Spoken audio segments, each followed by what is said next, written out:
সত্য কখনো চিরকাল চাপা থাকে না কেন বিবেকের তাড়নায় তা একদিন না একদিন ধসে পড়েই।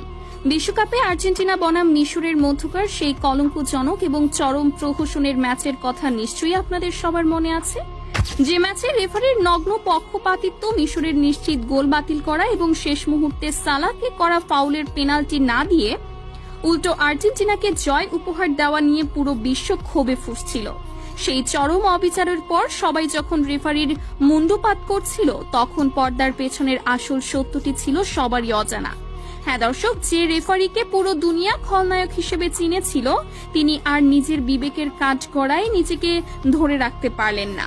শেষমেশ সামাজিক যোগাযোগ মাধ্যমে সরাসরি লাইভে এলেন সেই রেফারি, আর লাইভে এসে অঝরে কাঁদতে কাঁদতে তিনি এমন এক ভয়ঙ্কর এবং গা শিউরে ওঠা সত্য ফাঁস করলেন, যা শুনে আজ পুরো ফুটবল বিশ্বের ভিত কেঁপে উঠেছে।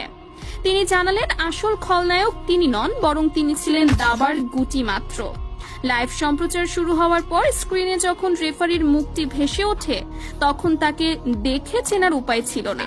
দুই হাত জোর করে কান্নাজড়িত কণ্ঠে তিনি পুরো মুসলিম বিশ্বের কাছে ক্ষমা চেয়ে তার স্বীকারোক্তি শুরু করেন।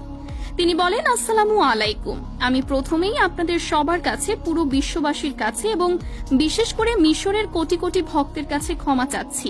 ওই দিন আমি মিশরকে হারাতে চাইনি। সালাহ বা মিশরের কোনো খেলোয়াড়ের প্রতি আমার ব্যক্তিগত কোনো আক্রোশ ছিল না, কিন্তু আমি ছিলাম অসহায়। আমাকে ওপর থেকে কঠোর নির্দেশ দেওয়া ছিল যে যেভাবেই হোক আর্জেন্টিনাকে জেতাতে হবে এবং মিশরকে হারিয়ে টুর্নামেন্ট থেকে বিদায় করতে হবে।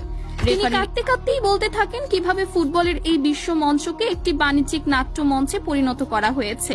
তিনি ফাঁস করেন যে ম্যাচের আগেই তার কাছে কর্তৃপক্ষের উচ্চ পদস্থ কর্মকর্তাদের কাছ থেকে কড়া বার্তা এসেছিল। তাকে পরিষ্কার জানিয়ে দেওয়া হয়েছিল যে আর্জেন্টিনা যদি আগেভাগেই বিদায় নেয়, তবে আয়োজক এবং সম্প্রচারকারী প্রতিষ্ঠানগুলোর কোটি কোটি টাকার লোকসান হবে। ফুটবলের ব্যবসায়িক ভ্যালু ধরে রাখতে যে কোনো মূল্যে মেসিদের ফাইনালে দেখতে চায় তারা। রেফারি তার লাইভে অত্যন্ত আক্ষেপের সাথে বলেন, আমাকে হুমকি দেওয়া হয়েছিল যে আমি যদি তাদের নির্দেশ অমান্য করি এবং নিরপেক্ষ বাঁশি বাজাই, তবে আমার ক্যারিয়ার তো শেষ হবেই, এমনকি আমার পরিবারের এবং আমার নিজের জীবনের নিরাপত্তাও হুমকির মুখে পড়বে। আমি নিজের ক্যারিয়ার আর জীবনের ভয়ে সেদিন নিজের নৈতিকতাকে বিক্রি করে দিয়েছিলাম। তিনি বলেন, দ্বিতীয়ার্ধে মিশর যখন দুর্দান্ত আক্রমণ থেকে গোলটি করলো, আমার কানের ইয়ারপিসে সাথে সাথে উপর মহল থেকে নির্দেশ আসে যে কোনো অজুহাতে গোলটি বাতিল করার জন্য। এটি ছিল তাদের সাজানো এক অনুমান ভিত্তিক কৌশলগত সমীকরণ। আমি বাধ্য হয়ে ভিডিও প্রযুক্তির সাহায্য নেওয়ার ভান করি এবং 1 মিনিট আগের একটি অতি সাধারণ বল হারানোর ঘটনাকে ফাউল বানিয়ে গোলটি বাতিল করি।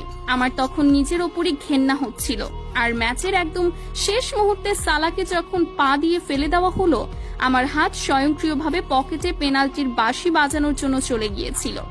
সেটি দিনের আলোর মতো স্পষ্ট পেনাল্টি ছিল, কিন্তু কন্ট্রোল রুম থেকে আমাকে চিৎকার করে বলা হয় বাঁশি না বাজাতে। চোখের সামনে একটি মুসলিম দেশের রক্ত পানি করা পরিশ্রমকে আমি নিজের হাতে গলা টিপে হত্যা করেছি। অশ্রুসিক্ত নয়নে রেফারি আরো বলেন, যখন মিশরের সহকারী কোচ ক্ষোভে ফেটে পড়ে আমার দিকে তেড়ে এসেছিলেন, তিনি কোনো ভুল করেননি। তিনি তার মাতৃভূমির প্রতি অবিচারের প্রতিবাদ করেছিলেন, আর আমি ওপর মহলের নির্দেশে তাকে লাল কার্ড দেখিয়ে মাঠ থেকে বের করে দিই।